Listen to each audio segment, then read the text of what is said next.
21st century, you know, it's very easy to make things that, you know, used to require specialism and all this kind of stuff. It's tools and materials, like basic ones, are abundant and not very expensive.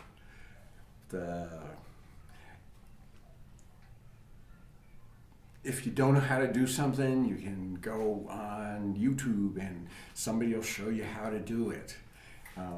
Not always the best way, but sometimes, you know, some way that'll work, you know.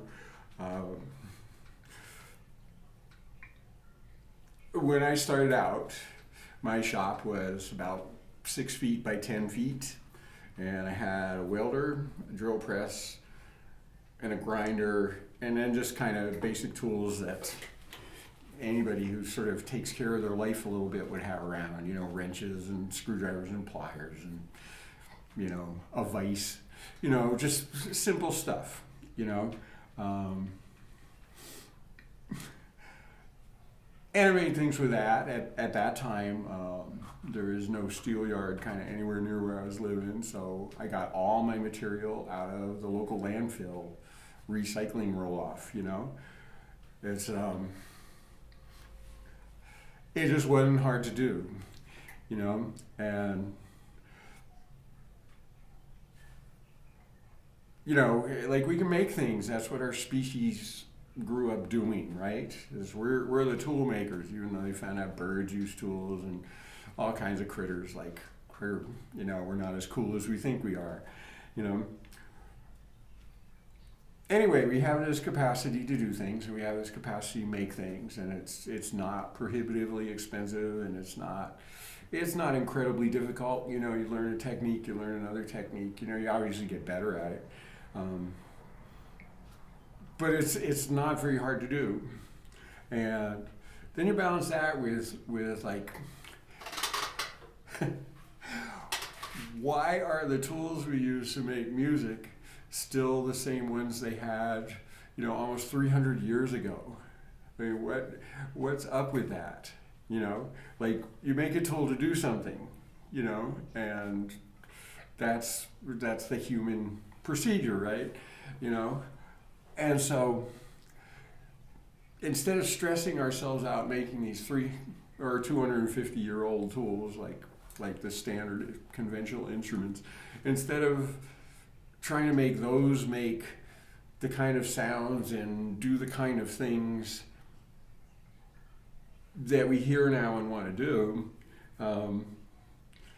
that can be really difficult, you know.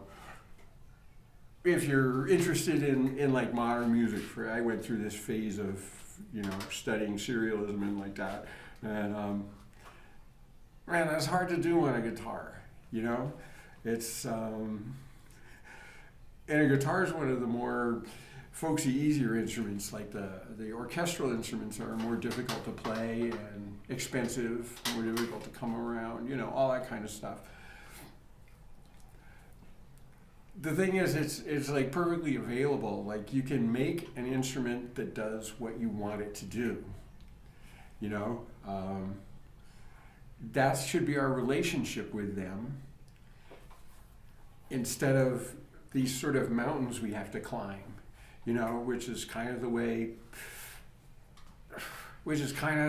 default way instruments are presented to us. As, you know, we develop an instrument in music, oh, you gotta learn all this stuff before you can do anything, and, you know, but I don't really want it to sound like this. Well, yeah, but you have to like master this so that you can get this sound that would be perfectly simple, you know, if you just made something that did that. You have to find a way to get this thing that wasn't made to do that. And how can that not hold us back? And that's just sort of inhuman and unintelligent and unimaginative and all those kind of things, you know. It's instruments are just tools. They're not these fetishes that we need to treat with, I don't know, this like sort of hands-offness and this kind of deference, you know, like if you want a clarinet style, just take a piece of pipe and stick a mouthpiece in it and drill some holes, and you've got that works for, you know, whatever key you want to do that in. It's, you know, it's not like extremely difficult or esoteric to do this, you know, as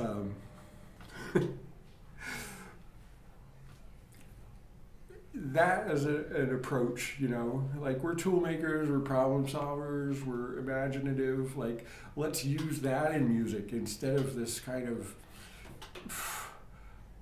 subservient to tradition and subservient to status quo way we approach it. And that's even true if you like, you know, figure out ways of making a conventional instrument do something else. That's really cool to do. And, you know, I certainly have, you know, worked that area of doing music like a lot of my life. But it's such kind of an obvious thing that, like, let's make things that do what we want to hear. It's, there's not that much preventing it.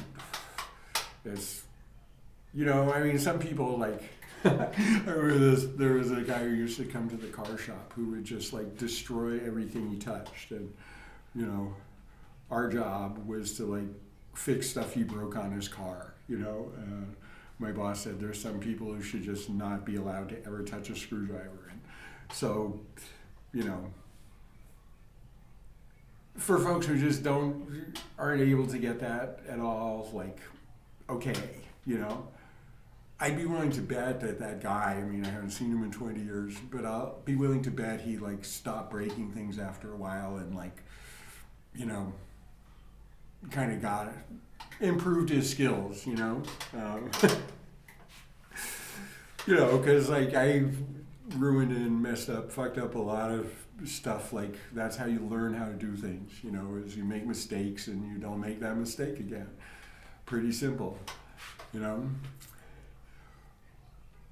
But it is bizarre that that so many musicians are just willing to accept this, you know, and the instrumental one is from like 1800. It's like this fait accompli that like, okay, we're just gonna only use these tools and we're gonna stand on our heads and, you know, oh, I don't know, just make it so difficult for ourselves to do anything that, you know, like back in 1800, they said, I want something that does this. So they made something that did that, you know, and, and why aren't we still doing that? You know, like, I want to play like this. Okay, let's see, how can I figure that out to make something that makes that so it's, you know, easy to do, so it's like fluid to do, you know, like I don't want to like play like that. How can I get that sound some other way, you know, without spending like 4 years learning, you know, proper violin technique or what have you, you know? Is there a way to get this more simply? Oh, this thing I made doesn't quite sound like that, but you know, no, you won't be able to make a machine that like sounds like Jascha Heifetz or Yehudi Menuhin or Itzhak Perlman, or, you know, you won't be able to do that, you know, and you won't be able to make something that plays like Coltrane or whatever. You know, there's a certain amount that still resides in the player, but you can make things that sound like the string section of an orchestra. Or you can make, you know, you can make anything that sounds like anything, kind of. You know, you don't need to like spend a whole lot of money getting this thing and then making it sound like something that when they originally made it, it wasn't intended for it, you know? And it just doesn't make any sense that we think we'll get to things reflective of our present life if the tools we're using are all these old ones, you know? And there's some cool in using the old things, you know?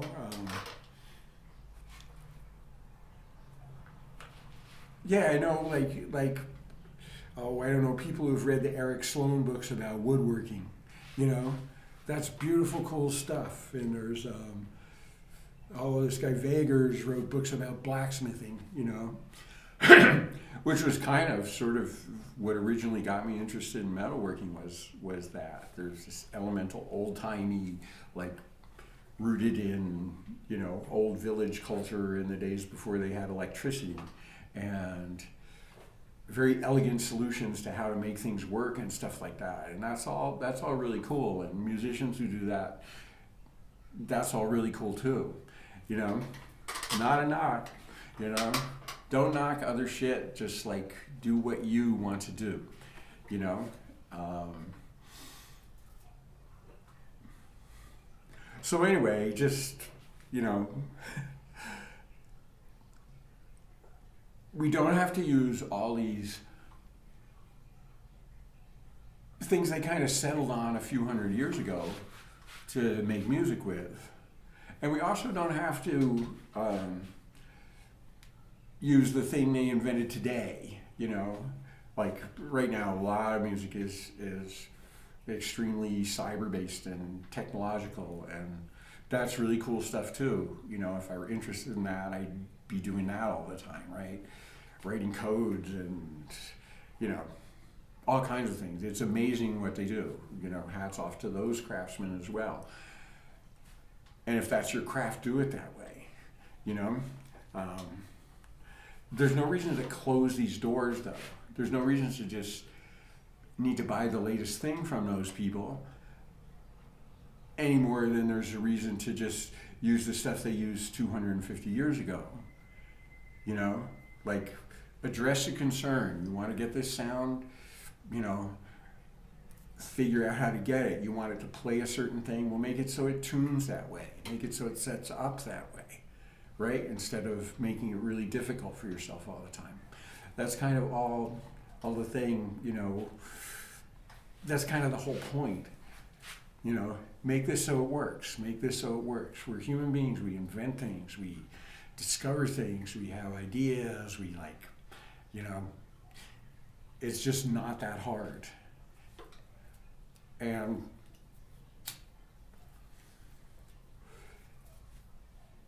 I would like to see more of us approach this way, you know, like, I have great empathy for musicians, right? You know, having been one all my life. But I also want to say to them is like, don't get stuck with that, you know?